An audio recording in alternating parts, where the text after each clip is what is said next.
The doctor said, "You're pre-diabetic," and Priya genuinely thought she had misheard him. Not because the word was unfamiliar. Everybody knows the word. We grew up hearing it somewhere in the background. Somebody's auntie, somebody's grandfather. Somebody in the family always had sugar problems, but it always sounded far away, like one of those adult illnesses that belonged to another generation, another lifestyle, another body, not hers. She was 34. She worked remotely for a marketing agency, drank smoothies 3 times a week, walked occasionally, reposted wellness quotes on her Instagram story, and genuinely believed she was doing okay. Not amazing, but okay. And honestly, that's how most people think health collapses. Dramatically, loudly, with alarms and ambulances and movie scene music in the background. But that's rarely how it happens. Most of the time, your body whispers before it screams. That Friday morning, she had gone in for a routine blood test she'd postponed for almost a year. Not because she was irresponsible. Life was just life, deadlines, rent, burnout, her cousin's wedding, random stress. I'll book it next week. Then suddenly, 11 months disappear, like socks in a washing machine. Her friend Ava had practically bullied her into booking the appointment, and thank God she did. Because by 11:40 a.m., Priya was sitting across from a doctor hearing words that made her stomach drop straight through the floor. Your blood sugar levels are elevated. Your insulin response isn't where it should be. You're pre-diabetic. There are certain words that don't just enter your ears. They enter your identity. And for a few seconds, she wasn't hearing anything else he said. Not the percentages, not the recommendations, not the "this is manageable." Just that one word looping in her head like a toxic playlist. Pre-diabetic, pre-diabetic, pre-diabetic. She nodded politely because that's what people do when they're trying not to emotionally collapse in public. Then she walked out, got into her car, closed the door, and sat there in complete silence. For 20 whole minutes. No music, no TikTok, no scrolling. Just her staring through the windshield like her entire body had suddenly become unfamiliar territory. And honestly, that moment right there is where the story really begins. Because a diagnosis is information. What you do with the information becomes the story. See, some people hear hard news and immediately turn it into shame. I failed. I ruined my body. I'm lazy. I'm weak. But shame is one of the most useless emotions when it comes to healing. It doesn't transform people, it freezes them. That's one of the reasons so many people avoid checkups in the first place. Not because they don't care, because deep down they're terrified of what they'll hear. And what's wild is that medically speaking, prediabetes is incredibly common. In the United States alone, tens of millions of adults are pre-diabetic, and a huge percentage of them don't even know it because the body adapts quietly. That's the scary part. The body is loyal. It keeps compensating for dysfunction until dysfunction starts feeling normal. So when people say, "But I felt fine," that actually means almost nothing medically. A lot of serious conditions start silently. High blood pressure, insulin resistance, thyroid disorders, even chronic stress damage. The body can struggle quietly for years before it finally sends a message loud enough to interrupt your life. And sometimes that interruption is mercy. That's the part nobody likes hearing. But it's true. Priya sat in that car park thinking about her grandmother. Her grandmother had diabetes too. So did her great-grandmother. And suddenly she realized something terrifying. The women before her had been handing each other recipes, traditions, stories, and trauma, but also patterns. Patterns nobody talked about until they became medical emergencies. She kept hearing her grandmother's voice. It runs in the family. And for the first time she asked herself, okay, but does it have to keep running through me? That question changed everything. Jeremiah chapter 29 verse 11 says, "For I know the plans I have for you, declares the Lord. Plans to prosper you and not to harm you. Plans to give you hope and a future." Now let's be honest. This verse gets quoted so casually online. Graduation captions, birthday posts, aesthetic Pinterest wallpapers. But people rarely explain the actual context. God spoke those words to people living in exile. Not victory. Exile. Babylon. Loss. Confusion. Disappointment. The Israelites were displaced, grieving, uncertain, and probably wondering if God had abandoned them completely. And in the middle of that chaos, God says, "I still have a future for you." That changes the whole verse, because now it's not just motivational, it's survival language. The Hebrew word translated as plans is machashaba. It means thought, designs, intentions, blueprints, not random wishes. Blueprints, meaning God can still see structure in a season that looks like collapse to you. And the word translated future is akari, key, not just future as in later. It means the latter end, the final outcome after the process finishes shaping you. That means your current condition is not automatically your final condition. And somebody listening to this needs to hear that deeply, because some of you accepted a temporary diagnosis as a permanent identity. Anxiety became identity. Burnout became identity. Depression became identity. High blood pressure became identity. Trauma became identity. But information is not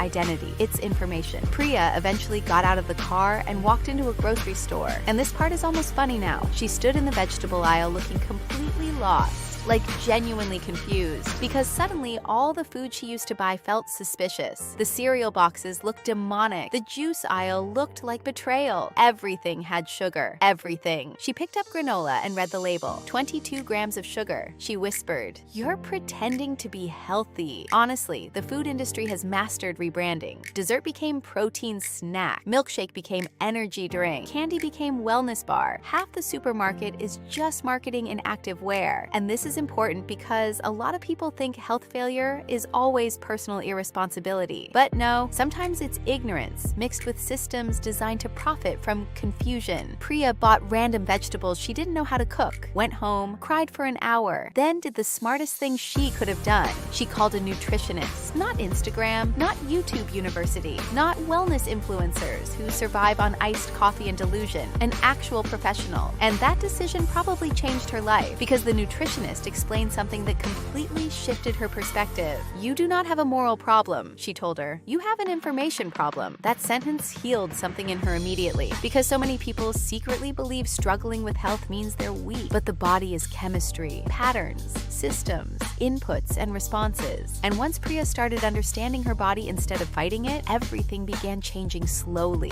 not dramatically. That's another thing social media lies about. Real healing is usually boring. It's not one dramatic montage scene. It's tiny choices repeated consistently, switching soda for water more often, walking after meals, learning how fiber slows glucose absorption, sleeping properly, managing stress, eating protein consistently, actually resting. And yes, stress matters way more than people think, because chronic stress increases cortisol, and elevated cortisol over time affects blood sugar regulation too, meaning some people are literally stress eating themselves into hormonal dysfunction while calling it being busy. And busy has become a flex in this generation. Everybody's exhausted, like it's a personality trait. "I slept 3 hours. I haven't rested in days. I'm grinding." Meanwhile, your nervous system is filing a formal complaint. At one point, Priya's nutritionist told her, "Your body is not attacking you. It's trying to keep you alive." That line stayed with her because she realized she'd spent years treating her body like an enemy instead of a home. And that's a dangerous way to live. 1 Corinthians chapter 6, verse 19 to 20 says, "Do you not know that your bodies are temples of the Holy Spirit who is in you, whom you have received from God? You are not your own. You were bought at a price. Therefore, honor God with your bodies." Now, when people hear body as a temple, they usually reduce it to appearance, gym culture, weight, looking attractive. But biblically, temple language is about stewardship, care, maintenance, sacred responsibility. In the Old Testament, temples were inspected constantly, maintained constantly, protected constantly. Nobody ignored structural damage in a temple. Nobody saw cracks forming and said, "I'll deal with it later." But people do that with themselves every day, ignoring symptoms, ignoring exhaustion, ignoring pain, ignoring checkups, ignoring stress, ignoring sleep deprivation, ignoring blood pressure, ignoring panic attacks, ignoring emotional collapse, then acting shocked when the body finally forces the conversation. Your body keeps score even when your mind is distracted. 3 years pass, and Priya changed slowly. Not perfectly, slowly. And honestly, that's the part I respect most. Because perfection is fake. People online will post one gym selfie and suddenly become prophets of discipline. Meanwhile, real transformation usually looks messy. There were weeks she fell off track, weeks she stress ate, weeks she skipped workouts, weeks she got discouraged, but she kept returning. That's the key. Consistency beats intensity every time. And scientifically, the data supports this heavily. One major diabetes prevention study found that lifestyle changes reduce the progression toward type 2 diabetes significantly, not extreme interventions. Lifestyle shifts, regular movement, moderate dietary changes, weight management, sleep improvement, simple things done consistently. Not easy, but effective. And honestly, that's how most meaningful healing works spiritually too. Not one emotional church conference moment. Daily obedience, daily choices, daily stewardship. Luke chapter 16 verse 10 says, "Whoever can be trusted with very little can also be trusted with much." And I think that applies to bodies too, because stewardship starts small. One walk, one appointment, one healthier meal, one earlier bedtime, one therapy session, one honest conversation, one glass of water instead of another energy drink pretending to resurrect your soul. Small things matter. People underestimate small things because small things don't feel cinematic, but your future is literally built from repeated ordinary choices. At 37, Priya went back for another checkup, and this time, the doctor smiled while reading the results. Her numbers had improved dramatically. The pre-diabetic markers were gone. Can you imagine that moment? After years of fear, discipline, learning, trying, failing, trying again. And now the chart says something different. Not because magic happened overnight, because direction changed. That's the real point here. A diagnosis is not always destruction. Sometimes it's interruption, redirection, mercy, wearing uncomfortable clothes. And honestly, some of you listening right now already know the conversation your body has been trying to have with you. You know, the exhaustion isn't normal anymore. The headaches aren't random anymore. The anxiety isn't occasional anymore. The chest tightness isn't just stress anymore. The constant fatigue isn't laziness. And maybe this is your sign to stop treating your body like a machine that exists only to produce. You are not a robot. You are a human being carrying a soul inside flesh. And flesh requires care. So let's talk practical for a second. If you have family history of diabetes, hypertension, thyroid conditions, heart disease, book the blood test this week, not eventually, not when life calms down. Life never calms down on its own. You make decisions anyway. And if you receive difficult results someday, breathe first. Don't immediately spiral into identity crisis mode. Don't self-diagnose through social media comments at 1 a.m. Don't turn information into shame. Get accurate information.